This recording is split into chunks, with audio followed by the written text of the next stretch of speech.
Welcome back to your 5-Minute Football Fix. I'm Steven Miranda. I'm Jeff Ellis, and it is Tuesday, November 29th, 2011. Jeffrey loses track of time, but right now, it's Jags TV. All Jags, all the time. No, we've got some more to talk about. But, dude, I woke up to a flurry of breaking news, and it was all Jags, but we do have more. That's right. Well, and Wayne Weaver and family released the reins of the Jacksonville organization, and they also released Jack Del Rio. That's right, and we'll talk about Monday Night Football, where the Saints show they're still kings of the dome. Ndamukong Suh says, it's time to take your medicine from the commissioner. Wapa! There you go. Yes, he gets a smack. Jeff's powerful rankings are up, and we're going to ridicule them.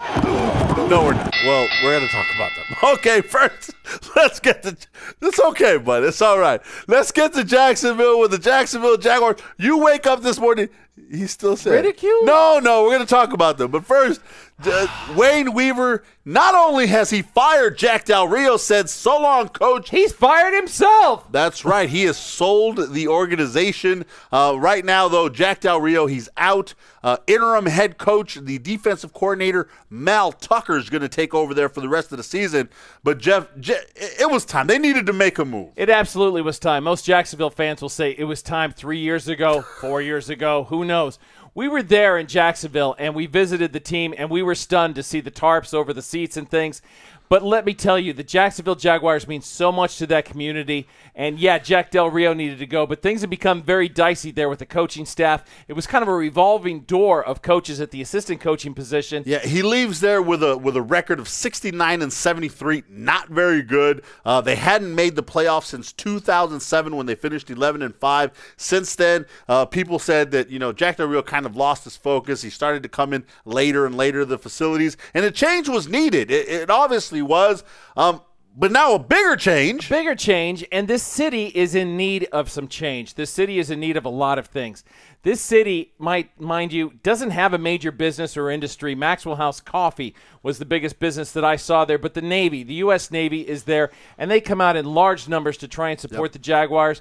And what they mean to that community is really, really special. And that team needs to remain there as much as is humanly possible. Well, that's what the Weavers have promised, but new owner Shahid Khan. Yeah, not bringing the wrath of Khan to Jacksonville. No, this is Shahid Khan. He's committing to he's committing to the Jacksonville area. He's buying a home in the Jacksonville area, and it's everyone's hope that he can keep the team there. But Wayne went on to say in his press conference, Mr. Weaver said, "Look, I'm 77 and I've done everything I can to make a go of it here." Right. But he is committed, and you got to take a man at his word when he promises to do something.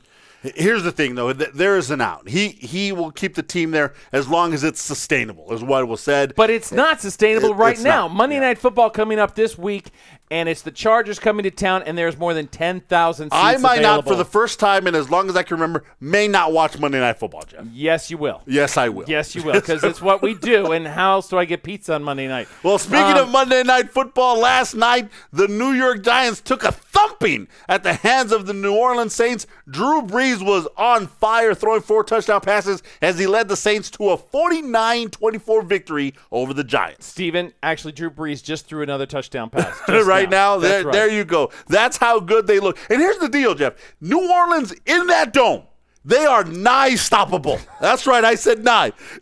We know what it actually means. 41.6 points per game at home. On the road, they're only averaging about 24 points per game. That's a big difference. So when you play New Orleans, in New Orleans, you're going to struggle, and the Giants found out. I mean, the Giants, after a 6-2 start, they're now 3-game losing streak. They're 6-5, second now to the Dallas Cowboys in that division. Are the Giants done? The Giants are done. Eli Manning had his sort of homecoming when he came into New Orleans last night and hoped to get away with the win. Archie was up there in the stands watching his boy play in the place that he basically birthed, the New Orleans Saints, and it didn't work out well at all. That is a bad homecoming. All right. It is. And Ndamukong Suh. Wapa! You're gone, dude. 2 games. I called for 3. You got 2. That's okay. The league informed Suh and the Detroit Lions that he's been suspended 2 games without pay. That means, Jeffrey, here's time for Ndamukong Suh. You're not going to be playing. You're not going to get paid any money. You're just going to have to sit around and focus on what you did wrong. I hope you learn something from this. Well, he's learning a lot from this.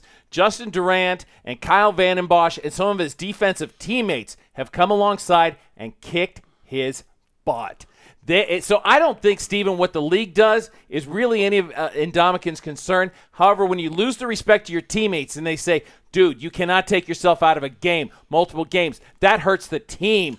That's going to get his attention. He has hurt this team, and with the Saints coming up, if he does not appeal in time to get hurt for this game, and he has to miss this game against the Saints, it's going to cost the Lions big time. And by the way, if you do appeal, good for – what are you thinking?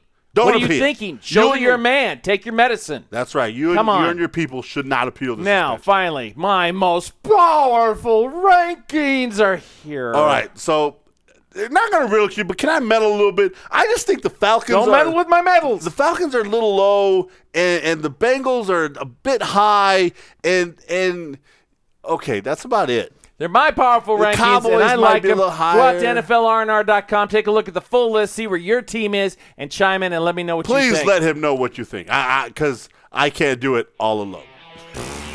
I'm Steven Miranda Jeff for Fellows. your 5-minute football fix. Out.